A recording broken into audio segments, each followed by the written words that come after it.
Hey Combat Sports Nation, this is Jeremy Pretty Boy Davis from Tampa, Florida.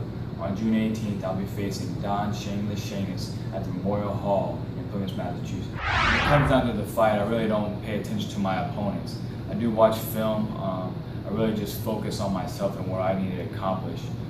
When I'm looking at their video, it's just to get some inside pointers, and then after that I execute and focus on myself and what I need to do to get the victory at the end of the night. I believe the keys to victory versus Shainis is really just to put the fight where I want it to be.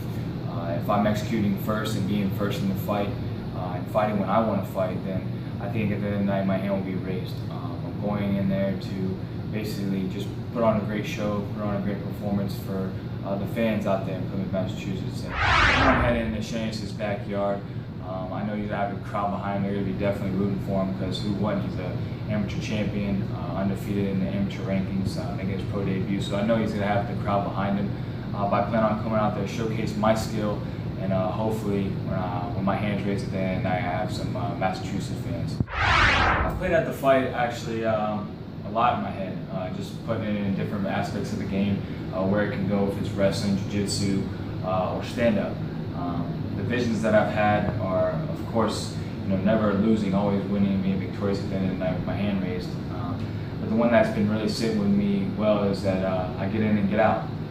This one's dedicated for my mom, so I plan on getting in there and getting out with a quick finish and come back with my hand raised and being 3-0. With the fans in the Northeast that attend Cage Titans FC that night, to really remember me just as an athlete.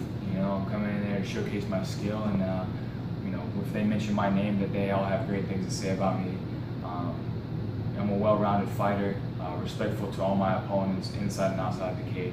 So when I leave there, I just hope that I have fans that follow my career from there, and I hope to come back and fight for Cage Titans FC. I'd like to shout out Shift MMA, Gracie Clearwater, all my coaches, Diesel Fitness, for all that they've done with me throughout this fight camp. I'd like to thank my sponsors, Modern Enterprise Solutions, Our Aliens Org, E-Cycle Florida, Touch Body Works, Precision Spine and Wellness Center, and of course Cage Titan FC for having me. It's an honor to be on this big stage and put on a great performance, and of course Combat Nations for having me today. It's going to be an honor. Make sure you're there June 18th at the Memorial Hall in Plymouth, Massachusetts. It's going to be a great show and a great night of fights.